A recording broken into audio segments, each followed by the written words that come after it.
ನಮಸ್ಕಾರ ಎಲ್ಲರಿಗೂ ರಾಶಿ ಕುಕ್ಕಿಂಗ್ ಚಾನಲ್ಗೆ ಸ್ವಾಗತ. ನಾನು ಮಮತಾ ಬಸವರಾಜ್. ಇವತ್ತಿನ ಸ್ಪೆಷಲ್ ರೆಸಿಪಿ ಬಿಸಿಬೇಳೆ ಬಾತ್. ತುಂಬಾ ಸಿಂಪಲ್ಲಾಗಿ ತುಂಬಾ ಟೇಸ್ಟಿಯಾಗಿ ಪರ್ಫೆಕ್ಟಾಗಿ ಬಿಸಿಬೇಳೆ ಬಾತ್ನ ಮಾಡೋದು ಹೇಗೆ ಅಂತ ನೋಡೋಣ. ನಾನಿಲ್ಲಿ ಒಂದು ಕುಕ್ಕರಿಗೆ 1 ಕಪ್ಪು ಕಟ್ ಮಾಡಿದಂಥ ಕ್ಯಾರೆಟು, 1 ಕಪ್ಪು ಕಟ್ ಮಾಡಿರುವಂಥ ಗೆಡ್ಡೆಕೋಸು, 1 ಕಪ್ಪು ಕಟ್ ಮಾಡಿರುವಂತಹ ಬೀನ್ಸು, 1 ಕಪ್ಪು ರಾತ್ರಿ ಇಡೀ ನೆನೆಸಿದ ಬಟಾಣಿನ ಹಾಕ್ಕೊಳ್ತಾ ಇದ್ದೀನಿ. ಹಾಗೆ 1 ಆಲೂಗಡ್ಡೆನ ಸಣ್ಣದಾಗಿ ಕಟ್ ಮಾಡಿಕೊಂಡು ಸೇರಿಸ್ಕೊಳ್ತಾ ಇದ್ದೀನಿ. ನಾನಿಲ್ಲಿ 1 ಲೋಟ ಅಕ್ಕಿಗೆ 3/4 ಲೋಟದಷ್ಟು ತೊಗರಿಬೇಳೆನ ತೊಗೊಂಡು ತೊಳ್ಕೊಂಡು ನಾನಿಲ್ಲಿ ಸೇರಿಸ್ಕೊಳ್ತಾ ಇದ್ದೀನಿ. ನೀವು ಯಾವುದರಲ್ಲಿ ಅಳತೆ ತಗೋತೀರೋ ಅದೇ ಕಪ್ಪಲ್ಲಿ 1 ಕಪ್ ಅಕ್ಕಿಗೆ 3/4 ಕಪ್ಪಷ್ಟು ತೊಗರಿಬೇಳೆನ ತೊಗೊಂಡ್ರೆ ಬಿಸಿಬೇಳೆ ಬಾತು ತುಂಬಾ ಪರ್ಫೆಕ್ಟಾಗಿ ಬರುತ್ತೆ. ಇವಾಗ ನಾನು ಇದಕ್ಕೆ 3 ಕಪ್ ಆಗೋಷ್ಟು ನೀರನ್ನ ಹಾಕ್ಕೊಂಡು ಸ್ವಲ್ಪ ಅರಿಶಿಣ, 1 ಟೇಬಲ್ ಸ್ಪೂನಷ್ಟು ಎಣ್ಣೆನ ಹಾಕ್ಕೊಂಡು ಮಿಕ್ಸ್ ಮಾಡಿಕೊಂಡು 1 ವಿಸಿಲ್ ಕೂಗಿಸ್ಕೊಳ್ತಾ ಇದ್ದೀನಿ. ನಾವು ಯಾವುದರಲ್ಲಿ ಅಳತೆ ತಗೋತೀವೋ ಅದೇ ಕಪ್ಪಲ್ಲಿ ಅಥವಾ ಲೋಟದಲ್ಲಿ 5ರಷ್ಟು ನೀರನ್ನ ಹಾಕ್ಕೊಂಡ್ರೆ ಬಿಸಿಬೇಳೆ ಬಾತು ತುಂಬಾ ಸೂಪರಾಗಿ ಬರುತ್ತೆ. ಬೇಳೆ ತರಕಾರಿ ಎಲ್ಲ ಕುಕ್ ಆಗೋವರೆಗೂ ನಾವಿಲ್ಲಿ ಒಂದು ಒಗ್ಗರಣೆನ ರೆಡಿ ಮಾಡ್ಕೊಳ್ಳೋಣ. ನಾನಿಲ್ಲಿ ಒಂದು ಪ್ಯಾನ್ನ ಬಿಸಿ ಮಾಡಲು ಇಟ್ಕೊಂಡಿದ್ದೀನಿ. ಇದಕ್ಕೆ 5ರಿಂದ 6 ಟೇಬಲ್ ಸ್ಪೂನಷ್ಟು ಎಣ್ಣೆನ ಹಾಕ್ಕೊಂಡು ಎಣ್ಣೆ ಬಿಸಿ ಆದಮೇಲೆ 1 ಟೇಬಲ್ ಸ್ಪೂನ್ ಸಾಸಿವೆನ ಹಾಕ್ಕೊಳ್ಳೋಣ. ನೋಡಿ, ಚಿಟಪಟ ಅಂತ ಸಿಡಿದ ಮೇಲೆ 4 ಟೇಬಲ್ ಸ್ಪೂನ್ ಕಡಲೆಕಾಯಿ ಬೀಜನ ಹಾಕ್ಕೊಂಡು ಮೀಡಿಯಂ ಫ್ಲೇಮ್ನಲ್ಲಿ ಸ್ವಲ್ಪ ಕಲರ್ ಚೇಂಜ್ ಆಗೋವರೆಗೂ ಫ್ರೈ ಮಾಡ್ಕೊಳ್ಬೇಕು. ಬಿಸಿಬೇಳೆ ಬಾತಂತೂ ತುಂಬಾ ಸೂಪರಾಗಿರುತ್ತೆ ಈ ರೀತಿ ಮಾಡಿಕೊಂಡ್ರೆ. ಇದು ನಮ್ಮ ಕರ್ನಾಟಕದ ಸಾಂಪ್ರದಾಯಿಕ ಅಡುಗೆಯಲ್ಲಿ ಒಂದು ತುಂಬಾ ಟೇಸ್ಟಿಯಾಗಿರುತ್ತೆ. ಇವಾಗ ನಾನಿಲ್ಲಿ ಇದಕ್ಕೆ 3 ಬ್ಯಾಡಗೆ ಮೆಣಸಿನ್ಕಾಯಿನ ಹಾಕ್ಕೊಂಡು ಫ್ರೈ ಮಾಡ್ಕೊಳ್ತಾ ಇದ್ದೀನಿ. ಬೆಳಗಿನ ಬ್ರೇಕ್ಫಾಸ್ಟ್ಗೆ ಇಲ್ಲ ಮಧ್ಯಾಹ್ನ ಲಂಚ್ಗೆ, ನೈಟ್ ಡಿನ್ನರ್ಗೆ ಯಾವುದೇ ಸಮಯದಲ್ಲಿ ಬೇಕಾದ್ರೂ ತುಂಬಾ ಕ್ವಿಕ್ಕಾಗಿ ಟೇಸ್ಟಿಯಾಗಿ ನಾವು ಈ ರೆಸಿಪಿನ ಮಾಡ್ಕೊಳ್ಬೋದು. ಇದಕ್ಕೆ ನಾನು 2 ಈರುಳ್ಳಿನ ಈ ರೀತಿ ಉದ್ದದಾಗಿ ಕಟ್ ಮಾಡ್ಕೊಂಡು ಹಾಕ್ಕೊಳ್ತಾ ಇದ್ದೀನಿ. ಹಾಗೆ 1 ಕಡ್ಡಿ ಕರಿಬೇವು, ಚಿಟಿಕೆ ಹಿಂಗು, ಚಿಟಿಕೆ ಉಪ್ಪು, ಸ್ವಲ್ಪ ಅರಿಶಿನ ಸೇರಿಸ್ಕೊಂಡು ನಾನು ಈರುಳ್ಳಿನ ಫ್ರೈ ಮಾಡ್ಕೊಳ್ತಾ ಇದ್ದೀನಿ.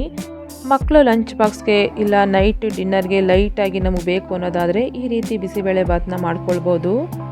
ಅಕ್ಕಿ ಬದಲು ನೀವು ಗೋಧಿ ನುಚ್ಚನ್ನು ಹಾಕ್ಕೊಂಡು ಬಿಸಿಬೇಳೆ ಬಾತನ್ನ ಮಾಡ್ಕೊಳ್ಬೋದು. ನಾನಿಲ್ಲಿ 1 ಕ್ಯಾಪ್ಸಿಕಮ್ನ ಕಟ್ ಮಾಡಿ ಹಾಕ್ಕೊಳ್ತಾ ಇದ್ದೀನಿ. ಹಾಗೆ 4 ಟೊಮೊಟೊನ ಸಣ್ಣದಾಗಿ ಕಟ್ ಮಾಡಿಕೊಂಡು ಸೇರಿಸ್ಕೊಳ್ತಾ ಇದ್ದೀನಿ. ಟೊಮೊಟೊ ಎಲ್ಲ ಸಾಫ್ಟ್ ಆಗೋವರೆಗೂ ಫ್ರೈ ಮಾಡ್ಕೊಳ್ಬೇಕು. ಬಿಸಿಬೇಳೆ ಬಾತನ್ನ ಮಿಲೆಟ್ಸ್ನ ಹಾಕ್ಕೊಂಡು ಮಾಡ್ಕೊಳ್ಬೋದು, ಇಲ್ಲ ಅವಲಕ್ಕಿಯಿಂದನೂ ಕೂಡ ನಾವು ಬಿಸಿಬೇಳೆ ಬಾತನ್ನ ಮಾಡ್ಕೊಳ್ಬೋದು. ತುಂಬಾ ಸೂಪರಾಗಿರುತ್ತೆ. ನಿಮಗೇನಾದರೂ ಅವಲಕ್ಕಿಯಿಂದ ಮತ್ತು ಮಿಲೆಟ್ಸಿಂದ ಮಾಡೋ ಬಿಸಿಬೇಳೆ ಬಾತ್ ರೆಸಿಪಿ ಬೇಕು ಅನ್ನೋದಾದರೆ ನನಗೆ ಕಮೆಂಟ್ಸ್ನ ಮಾಡಿ. ನಾನಿಲ್ಲಿ 1 ಟೇಬಲ್ ಸ್ಪೂನಷ್ಟು ಚಿಲ್ಲಿ ಪೌಡರ್ನ ಹಾಕ್ಕೊಳ್ತಾ ಇದ್ದೀನಿ. ನೀವು ಖಾರ ನೋಡಿಕೊಂಡು ಚಿಲ್ಲಿ ಪೌಡರ್ನ ಹಾಕ್ಕೊಳ್ಬೋದು. ಮತ್ತು ನಾನಿಲ್ಲಿ 3 ಬಿಸಿಬೇಳೆ ಬಾತ್ ಪೌಡರ್ನ ಹಾಕ್ಕೊಳ್ತಾ ಇದ್ದೀನಿ. ನಾನಿವತ್ತು ಮಾಡ್ಕೊಡ್ತಿರೋ ಕ್ವಾಂಟಿಟಿಗೆ 5ರಿಂದ 6 ಜನ ತಿನ್ಬೋದು.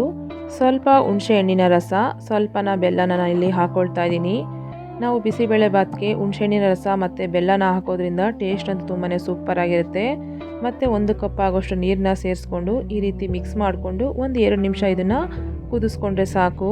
ಜಾಸ್ತಿ ಕುದಿಸ್ಕೊಳ್ಬೇಡಿ, ಯಾಕಂದರೆ ಈರುಳ್ಳಿ ಕ್ಯಾಪ್ಸಿಕಮ್ಮು ಸಾಫ್ಟ್ ಆಗಿರಬಾರ್ದು, ಕ್ರಂಚಿ ಥರನೇ ಇರಬೇಕು. ಇವಾಗ ಇದು ಆಗಿದೆ, ಫ್ಲೇಮ್ನ ಆಫ್ ಮಾಡ್ಕೊಳ್ಳೋಣ. ಈ ಕಡೆ ಕುಕ್ಕರ್ ಕೂಗಿ ತಣ್ಣಗಾಗಿದೆ, ಓಪನ್ ಮಾಡ್ಕೊಳ್ಳೋಣ. ನೋಡಿ, ಅನ್ನ ಈ ರೀತಿ ಅಗಗಳು ಥರ ಇರಬೇಕು. ಇವಾಗ ಇದಕ್ಕೆ ನಾನು ಸ್ವಲ್ಪ ನೀರನ್ನ ಸೇರಿಸ್ಕೊಳ್ತಾ ಇದ್ದೀನಿ. ಹಾಗೆ ನಾನು 3ರಷ್ಟು ನೀರನ್ನ ಹಾಕ್ಕೊಂಡಿದ್ದೆ. ಇವಾಗ ಇದಕ್ಕೆ ಇನ್ನೂ 2 ಕಪ್ ಆಗೋಷ್ಟು ನೀರನ್ನ ಸೇರಿಸ್ಕೊಳ್ತಾ ಇದ್ದೀನಿ. 1 ಕಪ್ಪಿಗೆ 5ರಷ್ಟು ನೀರನ್ನ ಹಾಕ್ಕೊಂಡ್ರೆ ಬಿಸಿಬೇಳೆ ಬಾತು ತುಂಬಾ ಪರ್ಫೆಕ್ಟಾಗಿ ಬರುತ್ತೆ. ಸರಿಯಾಗಿ ಮಿಕ್ಸ್ ಮಾಡಿಕೊಂಡು ನಾವು ರೆಡಿ ಮಾಡ್ಕೊಂಡಿರುವಂತಹ ಒಗ್ಗರಣೆನ ನಾವು ಇದಕ್ಕೆ ಸೇರಿಸ್ಕೊಂಡು ಸರಿಯಾಗಿ ಮಿಕ್ಸ್ ಮಾಡ್ಕೊಳ್ಬೇಕು. ನಾನಿಲ್ಲಿ ಸ್ವಲ್ಪ ಜಾಸ್ತಿ ಮಾಡ್ಕೊಳ್ತಿರೋದ್ರಿಂದ ಕುಕ್ಕರು ಫುಲ್ ಆಗಿಬಿಟ್ಟಿದೆ. ಇವಾಗ ಇದಕ್ಕೆ ರುಚಿಗೆ ತಕ್ಕಷ್ಟು ಉಪ್ಪನ್ನು ಹಾಕ್ಕೊಂಡು ನೋಡಿ ಈ ರೀತಿ ಮಿಕ್ಸ್ ಮಾಡ್ಕೊಳ್ಳೋಣ. ಈ ಕನ್ಸಿಸ್ಟೆನ್ಸಿ ಇದ್ದರೆ ಬಿಸಿಬೇಳೆ ಬಾತು ತುಂಬಾ ಪರ್ಫೆಕ್ಟಾಗಿರುತ್ತೆ.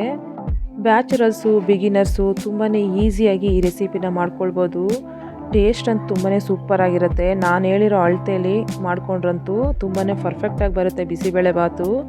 ಇವಾಗ ಸರಿಯಾಗಿ ಮಿಕ್ಸ್ ಮಾಡ್ಕೊಂಡಾದಮೇಲೆ ಮೀಡಿಯಂ ಫ್ಲೇಮ್ನಲ್ಲಿ ಒಂದು 5 ನಿಮಿಷ ಮುಚ್ಚಳ ಮುಚ್ಚಿ ಇಟ್ಟರೆ ಬಿಸಿಬೇಳೆ ಬಾತು ರೆಡಿ ಆಗುತ್ತೆ. ತುಂಬ ಜಾಸ್ತಿ ಸಮಯ ಬೇಯಿಸ್ಕೊಳ್ಳೋಕೆ ಹೋಗಬೇಡಿ, ಅನ್ನ ಎಲ್ಲ ತುಂಬ ಜಾಸ್ತಿ ಬೆಂದೋಗ್ಬಿಡುತ್ತೆ.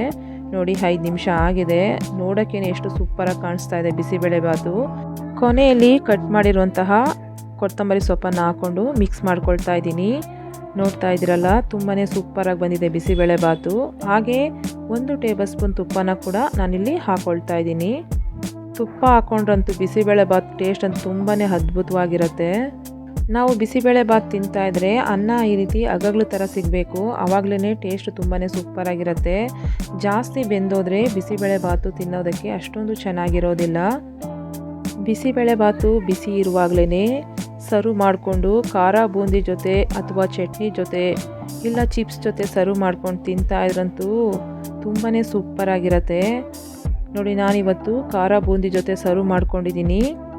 ನಿಮಗೆ ಯಾವ್ದು ಇಷ್ಟನೋ ಅದ್ರ ಜೊತೆ ಸರ್ವ್ ಮಾಡಿಕೊಂಡು ಬಿಸಿ ಇರುವಾಗಲೇ ಬಿಸಿಬೇಳೆ ಬಾತನ್ನ ತಿನ್ನಿ. ಮೇಲೆ ಸ್ವಲ್ಪ ತುಪ್ಪನೂ ಹಾಕ್ಕೊಂಡು ತಿನ್ನೋದ್ರಿಂದ ಬಿಸಿಬೇಳೆ ಬಾತ್ ಅಂತೂ ತುಂಬಾ ಸೂಪರಾಗಿರುತ್ತೆ. ಈ ರೆಸಿಪಿ ನಿಮಗೆ ಇಷ್ಟ ಆಗಿದರೆ ಒಮ್ಮೆ ಟ್ರೈ ಮಾಡಿ, ಹೇಗಿತ್ತು ಅಂತ ನನಗೆ ಕಮೆಂಟ್ಸ್ನಲ್ಲಿ ತಿಳಿಸಿ. ನಮ್ಮ ವಿಡಿಯೋಗೆ ಒಂದು ಲೈಕ್ ಕೊಡಿ, ಶೇರ್ ಮಾಡಿ, ಸಬ್ಸ್ಕ್ರೈಬ್ ಮಾಡ್ಕೊಳ್ಳಿ. ಹಾಗೆ ಬೆಲ್ ಬಟನನ್ನು ಕ್ಲಿಕ್ ಮಾಡೋದನ್ನು ಮರಿಬೇಡಿ. ಮತ್ತೆ ಇನ್ನೊಂದು ರೆಸಿಪಿ ಜೊತೆ ಬರ್ತೀನಿ. Thank you.